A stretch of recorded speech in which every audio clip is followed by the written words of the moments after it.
ಮಂಜು ಗಣಪತಿಪುರ ಕರ್ನಾಟಕ ಕದಮ ಪಡೆ ಸಂಸ್ಥಾಪಕ ಅಧ್ಯಕ್ಷರು. ಇವತ್ತು ಏನು ಹಿಂದಿ ವಿರೋಧಿ ಏರಿಕೆ ಕರ್ನಾಟಕ ಅಂತೇಳಿ ಒಂದು ತಂಡ ಮಾಡ್ಕೊಂಡಿದ್ದಾರೆ. ಈ ತಂಡದ ಪರವಾಗಿ ಕಳೆದ ಈಗ 3-4 ಸಭೆಗಳಾಯಿತು. ಈ ರಾಜ್ಯದಲ್ಲಿ ಈ ಮುಂದೆ ನಡೆಯುವಂಥ ಮಾರ್ಚ್ 30ನೇ ತಾರೀಕು ಏನು ಎಕ್ಸಾಮ್ ನಡೆಯುತ್ತೋ ಆ ಎಕ್ಸಾಮ್ ಅಲ್ಲಿಗೆ ಹಿಂದಿ ಸಬ್ಜೆಕ್ಟ್ನ ನಾವು ವಿತೌಟ್ ಪಾಸ್ ವಿತೌಟ್ ಹಿಂದಿ ಅಂತೇಳಿ ಈಗ ಹೊಸ ಕಾನೂನು ಜಾರಿ ಮಾಡಬೇಕು ರಾಜ್ಯದಲ್ಲಿ. ಇದೇ ಕಾನೂನು ಪಾಸ್ ವಿತೌಟ್ ಇಂಗ್ಲೀಷ್ ಅಂತೇಳಿ ಬಿಹಾರ ರಾಜ್ಯದಲ್ಲಿದೆ. ಅದೇ ಕಾನೂನು ನಮ್ಮ ಕರ್ನಾಟಕದಲ್ಲಿ ಕಳೆದ ಬಾರಿ 1,40,40,000 ಜನ ಮಕ್ಕಳು ಬರೀ ಹಿಂದಿ ಅನ್ನೋ ಸಬ್ಜೆಕ್ಟಲ್ಲೇ ಫೇಲ್ ಆಗಿದ್ದಾರೆ.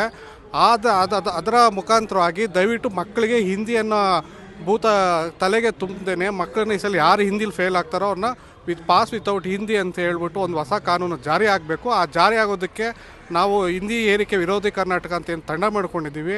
ಯಾವುದೇ ಕಾರಣಕ್ಕೂ ಹಿಂದಿ ಎಕ್ಸಾಮ್ ಹಾಲ್ಗೆ ನಾವು ಬಂದು ನುಗ್ತೀವಿ. ಆ ಎಕ್ಸಾಮ್ ನಡೆಯೋಕ್ಕೆ ಬಿಡೋದಿಲ್ಲ.